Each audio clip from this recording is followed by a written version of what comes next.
मैं हूं सचिन और स्वागत है आपका क्राफ्टलैंड कोर्स के दूसरे लेसन में। पहले लेसन में हमने क्राफ्टलैंड के इंटरफेस और कंट्रोल के बारे में सीखा था। जिन्होंने भी अभी तक फर्स्ट लेसन नहीं देखा वो पहले उस वीडियो को देख लेना ताकि आपको किसी भी चीज़ को समझने में परेशानी ना हो। इस वीडियो में हम क्राफ्टलैंड के सारे मोड टेम्पलेट के बारे में सीखेंगे कि हर एक मोड की अपनी क्या खासियत है। जब हम किसी खाली स्लॉट में अपने मैप को क्रिएट करते हैं तो सबसे पहले हमें मोड सिलेक्ट करने का ऑप्शन आता है, जैसे पॉइंट्स ग्रैब, कस्टमाइज या फर्स्ट पर्सन। राइट साइड में मैप सिलेक्ट करने का ऑप्शन होगा जिससे हम किसी भी मोड के लिए अपने हिसाब से मैप साइज को चुन सकते हैं। तो मोड्स को समझने से पहले एक बार सारे मैप्स को देख लेते हैं। सबसे पहले ओरिजिन लैंड नाम का मैप है। इस मैप में हमें एक आइलैंड मिलेगा जिसमें हम 100x100 साइज में मैप बना सकते हैं। हम किसी भी ऑब्जेक्ट को इस ब्लू लाइन के बाहर प्लेस नहीं कर सकते। सेकेंड बरमूदा मैप है। इसे सिलेक्ट करने पर एक मेन्यू ओपन होगा। हम बरमूदा के किसी एक मोड को सिलेक्ट करके उसमें अपने मोड को बना सकते हैं, पर याद रखना कि आप उस प्लेस के बाहर मैप को एडिट नहीं कर सकोगे। इस मेन्यू के राइट साइड में एक ग्लोबल एडिट का ऑप्शन है। इसे सिलेक्ट करने के बाद हम पूरे बरमूदा में कहीं भी एडिट कर सकते हैं, पर फुल बरमूदा मैप में हमें कम से कम 8 प्लेयर वाला मैप बनाना होगा। हमें 8 प्लेयर से कम सिलेक्ट करने का ऑप्शन नहीं मिलेगा।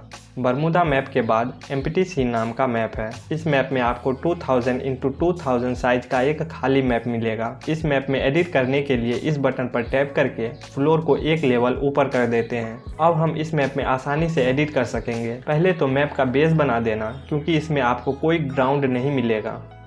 नेक्स्ट कालाहारी मैप में भी आपको बरमूदा की तरह कालाहारी के कुछ प्लेस और राइट साइड में एक ग्लोबल एडिट का ऑप्शन मिल जाएगा। कालाहारी के बाद आइल ऑफ चैम्प्स नाम का मैप है।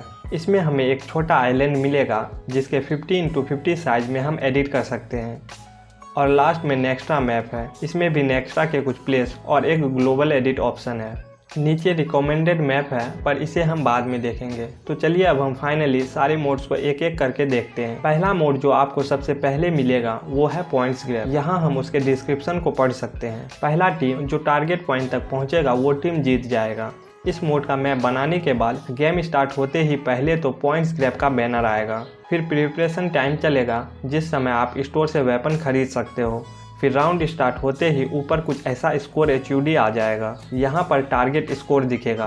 अपोनेंट को किल करने पर टीम का स्कोर बदलेगा और जो टीम सबसे पहले स्कोर तक पहुँचेगी वो टीम इस राउंड को जीत जाएगी। तो चलिए अब हम मैप एडिटर में पॉइंट्स ग्रैब के सेटिंग्स को देखते हैं। सभी मोड का मैप एडिटर इंटरफेस सेम ही रहेगा, पर मोड के गेम प्ले सेटिंग्स को ओपन करने के लिए पहले इस सेटिंग बटन पर टैप करना। अब यहाँ पर हमें गेम प्ले सेटिंग्स का ऑप्शन मिल जाएगा। यहीं से हम इस मोड के सेटिंग्स को अपने हिसाब से बदलेंगे। सबसे पहले विनिंग स्कोर ऑप्शन है जो हमें बस पॉइंट्स ग्रैब मोड में ही मिलता है। यहाँ हम जितना स्कोर रखेंगे टीम को नेक्स्ट राउंड में जाने या जीतने के लिए उतने ही स्कोर की जरूरत होगी और डिफॉल्ट 1 किल पर 1 स्कोर मिलेगा। बाकी आपको वो सभी ऑप्शन मिलेंगे जो लगभग हर एक मोड में होते हैं। एडिट गेम प्ले रूल पर टैप करने से सारे गेम प्ले सेटिंग्स ओपन हो जाएंगे, पर अभी यहाँ पर एक बग है जिस कारण से आप यहाँ से सेटिंग्स को चेंज नहीं कर सकोगे। इसे ठीक करने के लिए मैं एक तरीका बताता हूँ। सबसे पहले इस स्विच मोड पर टैप करना। हमें मोड चेंज नहीं करना है, बस कंफर्म पर टैप कर देना। अब आपको एक हिंट आएगा जो इस मैप को दूसरे स्लॉट में कॉपी करने को कहेगा। यहाँ भी कंफर्म कर देना। अब किसी एक खाली स्लॉट को चुन लेना।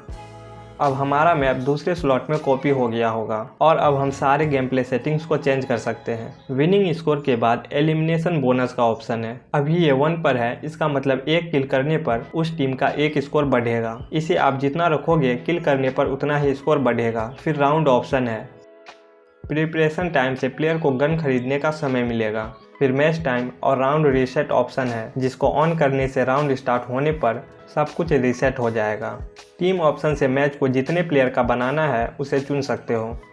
मैकेनिज्म में हम डेंजर जोन के प्रॉपर्टीज़ को चेंज कर सकते हैं या डेंजर जोन को ऑफ भी कर सकते हैं। फिर रिस्पॉन ऑप्शन है जिसमें हम रिवाइव ऑप्शन को हटा सकते हैं और बाकी के प्रॉपर्टीज़ भी बदल सकते हैं, पर पॉइंट्स ग्रैब में रिस्पॉन को ऑन ही रखना। फिर स्पेक्टेटर का ऑप्शन है कि प्लेयर एलिमिनेट होने के बाद किसे स्पेक्टेट करेगा।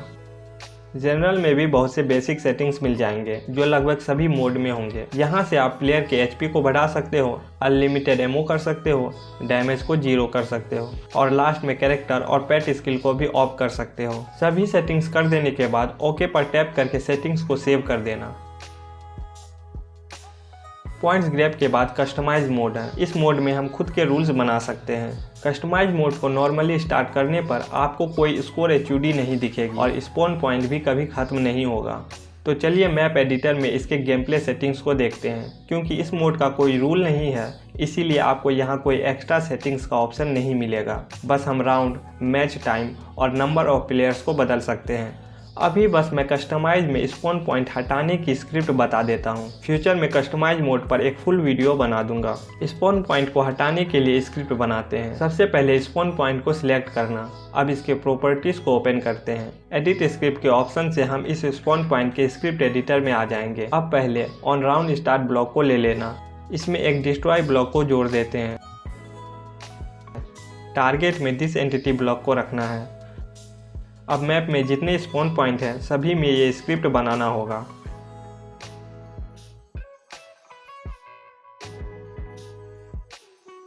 इस स्क्रिप्ट से राउंड स्टार्ट होते ही स्पॉन पॉइंट डिलीट हो जाएगा।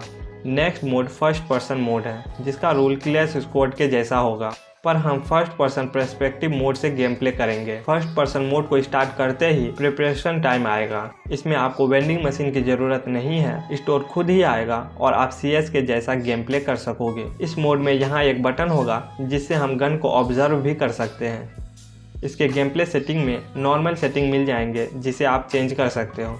नेक्स्ट वाइप आउट मोड है। इसमें राउंड जीतने के लिए अपोनेंट टीम के सारे प्लेयर को एलिमिनेट करना होगा। इसके गेम प्ले सेटिंग्स में भी नॉर्मल सेटिंग्स मिल जाएंगे। अगर आपको 1v1 बनाना है तो ये मोड आपके लिए सबसे अच्छा होगा। नेक्स्ट है पार्कोर मोड। इसमें जो टीम फिनिश लाइन तक सबसे पहले पहुंचेगी वो टीम जीत जाएगी। इसमें मैच शुरू होते ही चेक पॉइंट दिखेगा, जिसे पार करते हुए जो टीम पहले फिनिश लाइन तक पहुंचेगी वो टीम राउंड को जीत जाएगी। इस मोड को बनाने के लिए पहले सभी ऑब्जेक्ट को हटा देते हैं। अब हमें मोड एसेंशियल के सभी ऑब्जेक्ट को प्लेस करना होगा। पहले दोनों टीम के लिए स्पॉन पॉइंट लगा देते हैं।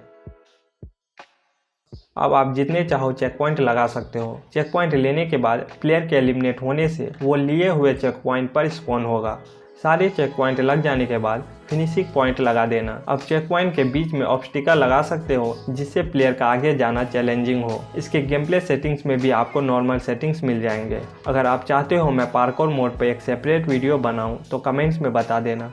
नेक्स्ट क्लैश स्क्वाड मोड है, जिसके रूल्स आप सबको अच्छे से पता होंगे। अपोनेंट के सभी प्लेयर्स को एलिमिनेट करने से हम राउंड जीत जाएंगे। इसमें भी नॉर्मल गेम प्ले सेटिंग्स मिल जाएंगे। इतने मोड के बाद नीचे कुछ क्लासिक मोड भी हैं।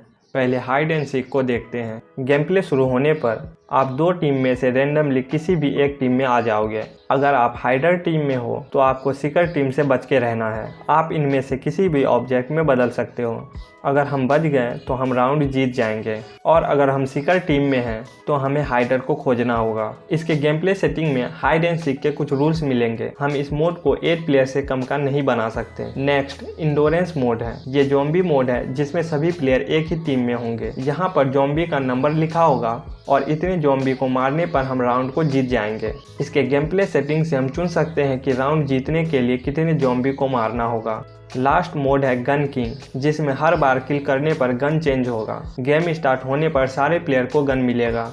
यहाँ एक गन दिखेगा जो नेक्स्ट किल करने पर हमें मिलेगा। ऊपर प्लेयर के अवतार के नीचे उसका पॉइंट दिखेगा। हर एक किल पर प्लेयर को 1 पॉइंट मिलेगा, और जिस टीम के प्लेयर का पॉइंट सबसे पहले 24 होगा वो टीम जीत जाएगा। बाकी इसमें हमें ज़्यादा गेम प्ले सेटिंग्स नहीं मिलेंगे। यही थे क्राफ्टलैंड के सारे मोड्स। नेक्स्ट लेसन में हम स्पेशल ऑब्जेक्ट, AI जनरेट और एसेट के बारे में सीखेंगे।